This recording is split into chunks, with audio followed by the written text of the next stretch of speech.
Hey, Read Through the Word. Today is April 2nd, and today's lesson is called Pride. We are in Judges chapter 8.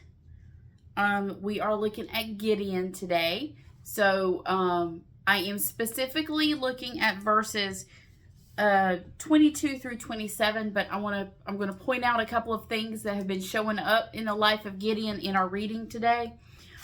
So here we are, starting in verse 22. It says this: Then the Israelites said to Gideon, "Be our ruler. You and your son and your grandson will be our rulers, for you have rescued us from Midian." But Gideon replied, "I will not rule over you, nor will my son. The Lord will rule over you. However, I do have one request: that each of you give me an earring from the plunder that you collected from your fallen enemies." The enemies, being Ishmaelites, all wore gold earrings. "Gladly," they replied. And they spread out a cloak, and each one threw in a gold earring that he had gathered from the plunder. The weight of the gold earrings was 43 pounds, not including the royal ornaments and pendants, the purple clothing worn by the king of Midian, or the chains around the necks of the camels. Gideon made a sacred ephod from the gold and put it in Ophrah, his hometown. But soon all the Israelites prostituted themselves by worshiping it, and it became a trap for Gideon and his family. Dear heavens, here we go. Now, I talked to you it was just 2 days ago, and look at how much has happened in the book of Judges about this cycle that's going to continue, and God will raise up a judge. The idea that the judge is not a judge with a big robe and a gavel. A judge is a military leader that God raises up to deliver the people from their oppressors. We've seen the oppressor here with Gideon was the Midianites. And when we meet Gideon, he always think he's the runt of the litter of his family. He is hiding from the Midianites, and he is inside a wine press threshing grain, so the Midianites can't find him. And that's when the angel of the Lord comes and calls him. And it doesn't take long for him to go to believe his own headlines, is the way I say it. When Gideon is called by the angel of the Lord, and he says, "Behold, mighty warrior," and Gideon's like, "Who, me? I'm the one hiding here. I'm not a mighty warrior." And then by the time he goes against, remember the call he says, he tells them in Judges 7:20. It says, and then the 300 men then shouted out his name immediately after God's name. When the three companies blew the trumpets and broke the pitchers, they held the torches in their left hands and the trumpets in their right for blowing, and cried, "A sword for the Lord and for Gideon." Why in the world are we using Gideon's name in here? This is like fueling this pride issue inside of Gideon. And you see it that in many of the different things that you see in Gideon's life in these short chapters.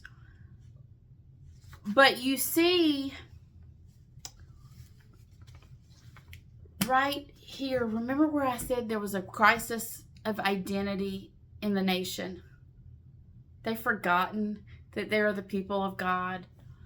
And God raises up these military leaders. That does not mean they are pillars of virtue.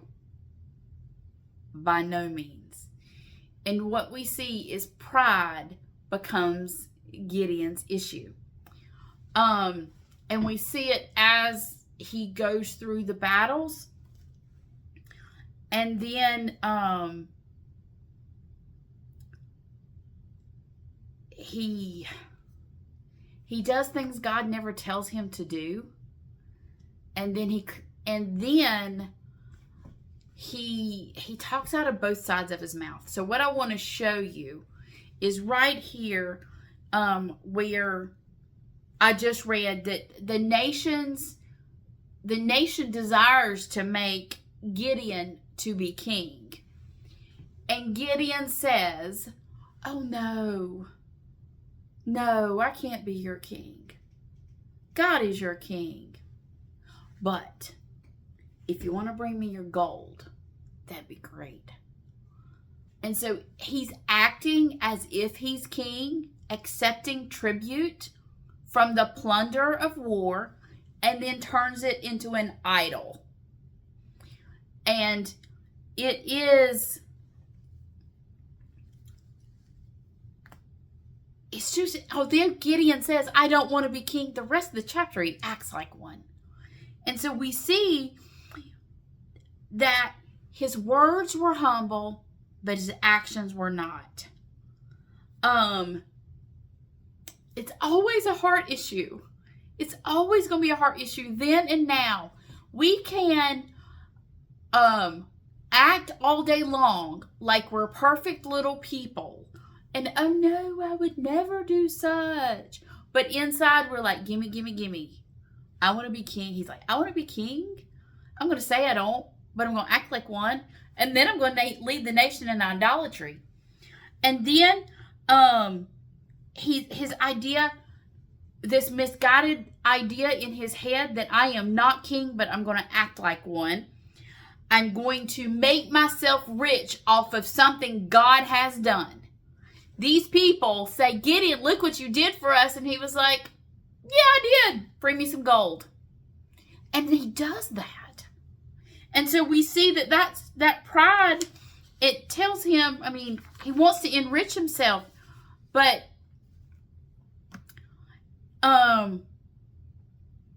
he sets up the ephod, places it in his city, and then has the people come bow down and worship there in his city instead of where the tabernacle is. So we see that he wants to act like king. He wants to enrich himself. He wants to have people bow down before him. And then I always look at this. Pride leads him. It says this, that for he had many wives. He had 70 sons born to him. And remember when we talked about this, this is what shows me and should show us as we read that Gideon has a serious issue here. He says, "Do not make me king, but please come bow to me. Give me your tribute, and then I'm going to build for myself a harem." Now, all of that's against God's law, and he's still doing it. And then he says he has a son whom he named Abimelech. Now, remember when we've looked at Abimelech before, and I said, that's not a name. It's a title. It's a title that means prince, son of the king. He names his son, son of the king. Don't make me your king, but let me name my kid prince. He has a serious pride issue. And when he is gone, all of his pride will lead the nation into further idolatry. That spiral of sin keeps getting worse and worse and worse. Those little things that seem to be just small little things in our lives are very telling of the condition of our heart. We need to be on the lookout. Gideon knew good and well what was going on his inside. That's why we see the outside behaviors. And it's showing there is a pride issue. He started to believe more in himself as a leader of Israel than he did the God of Israel. And there's a big warning for all of us in that. We'll see you next time on Read Through the Word.